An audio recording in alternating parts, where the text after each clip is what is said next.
Bueno, yo creo que dado que la restitución de tierras se está adelantando en un contexto de continuidad del conflicto, vamos a requerir en Colombia una presencia muy fuerte de la comunidad internacional, en particular las agencias humanitarias de las Naciones Unidas, la Unión Europea, la sociedad civil internacional. Desafortunadamente en el mundo de hoy se está dando un recorte de la cooperación internacional, pero creemos que en Colombia se requiere una presencia fuerte de estas agencias. Afortunadamente, por ejemplo, el nuevo gobierno ha renovado el mandato de la alta comisionada, de la Oficina de la Alta Comisionada para los Derechos Humanos en Colombia y de otras agencias, porque el gobierno Uribe quería sacar estas agencias. Como estas agencias presentaban informes sobre la crisis humanitaria, Uribe consideraba que la mejor manera de evitarse esos informes era sacar las agencias de Naciones Unidas. Sacaron catálogos para prohibir hablar de paz, de zonas de paz, de campos humanitarios. Es decir, querían eliminar todo ese aporte que ha hecho la comunidad internacional. Yo creo que la comunidad internacional básicamente ha desarrollado tres funciones en Colombia. Una, contribuir a visibilizar las consecuencias de esta crisis desde un punto de vista de derechos humanos. Dos, de ayudar a que el Estado desarrolle instrumentos de protección de los derechos humanos. Pensemos, por ejemplo, la ley 387, en la producción de esa ley hubo una participación muy fuerte de la comunidad internacional, la de justicia y paz. Sin la presencia de la comunidad internacional habría sido imposible que esta ley empezara a incluir un capítulo de víctimas. Era una ley solo para dar beneficios a los victimarios en su primer momento. Entonces hemos logrado que desde la comunidad internacional que el Estado adopte instrumentos cada vez más progresivos. En el plano formal a veces no se logran trasladar al terreno real, pero ya esa conquista es muy importante. Y en tercer lugar hemos visto que la comunidad internacional ha desarrollado un papel de apoyo a la sociedad civil.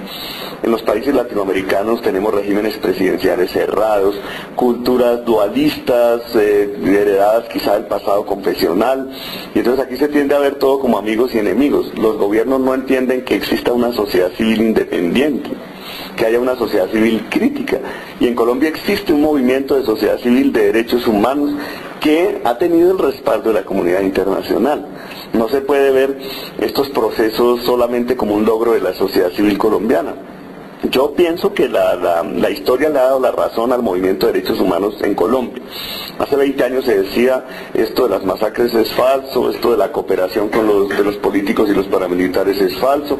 Todo se pensaba que eran exageraciones de las ONGs. Hoy la realidad ha ido mucho más allá de los informes de las ONGs. Pero ese movimiento de derechos humanos, movimientos de paz, movimientos de lucha por los derechos de las mujeres, los indígenas, los afrodescendientes, ha recibido un impulso fuerte. Cuando uno hace una evaluación de corto plazo, entonces se dice, no, la comunidad internacional no ha hecho un aporte significativo. Cuando se hace un periodo de mediano y largo plazo, se ve la importancia de este proceso en el fortalecimiento de una sociedad civil independiente. Esto no es solo un aporte a la causa de los derechos humanos o la paz, es también un aporte a la creación de una cultura democrática. Una cultura donde todas las voces tienen un valor y no simplemente quienes están en el poder en determinado momento.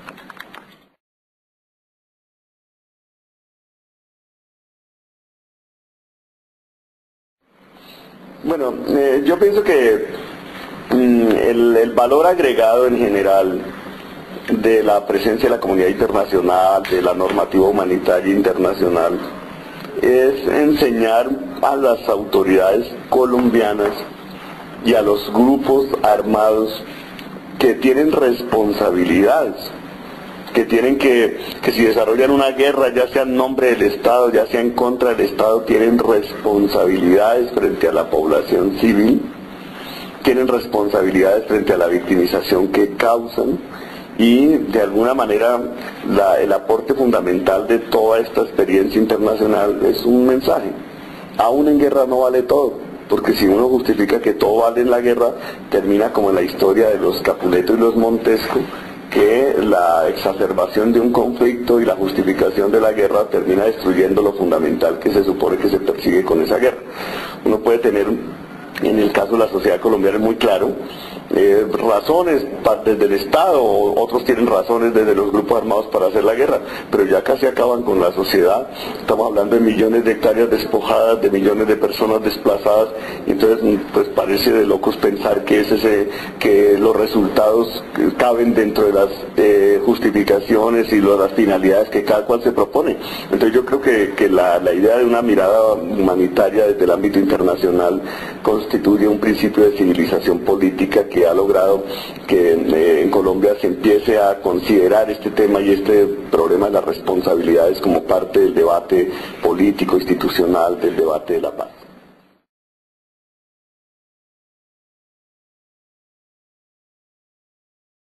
Bueno, yo creo que nosotros siempre hemos planteado un contraste.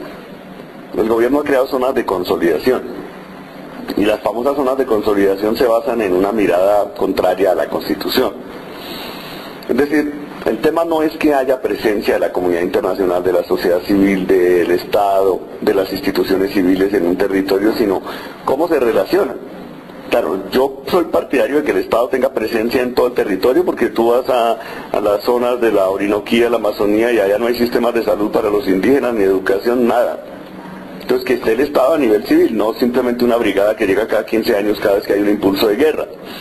Pero la presencia integral del Estado, incluida la fuerza pública, claro, implica unas reglas que tienen que ver con la Constitución, que tienen que ver con los tratados de derechos humanos, que tienen que ver con el derecho internacional humanitario.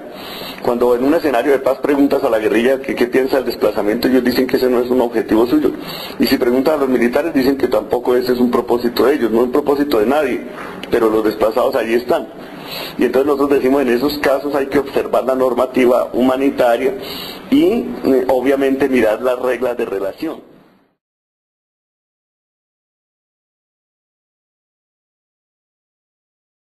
Bueno, el derecho internacional humanitario es insuficiente, pero necesario. El derecho internacional humanitario es básico, importante, pero no siempre se cumple. El derecho humanitario tiene la utopía de que guerrillas, paramilitares, Estado, para hablar del caso colombiano, respeten la población civil. Obviamente hay violaciones del derecho humanitario todos los días por parte de esos tres actores, pero eso no invalida la exigibilidad del derecho humanitario, y justamente es en función de esta categoría del derecho humanitario que desarrollamos un trabajo, tanto la comunidad internacional como la sociedad civil. Sí, el derecho humanitario permite, por ejemplo, que haya campo humanitario en el sentido de que se pueda trabajar con la población civil la denuncia sobre los crímenes que comete tanto agentes de Estado como grupos armados. Muchas veces el Estado pretende que en los territorios que controla no haya esa presencia de sociedad civil ni de la comunidad internacional, y los grupos armados también cierran ese espacio. El derecho humanitario abre este espacio. El derecho humanitario es fundamental, pero obviamente con el derecho humanitario no resolvemos el problema. Necesitamos desarrollar instrumentos en el orden interno que vayan más allá. Necesitamos que se cumpla el derecho humanitario, necesitamos que haya garantías, y necesitamos también que la tarea humanitaria algún día contribuya a resolver el tema de la paz. El derecho humanitario busca proteger la población civil en contextos de hostilidad, pero obviamente todos sabemos que la mejor manera de proteger la población civil de hostilidades es resolver el tema de las hostilidades. Entonces hay un nexo fuerte entre los trabajos humanitarios, que son un camino para reconocer unas responsabilidades y una civilización política que posteriormente puede ayudar a construir la paz, aunque la finalidad de la paz no sea la finalidad del derecho humanitario.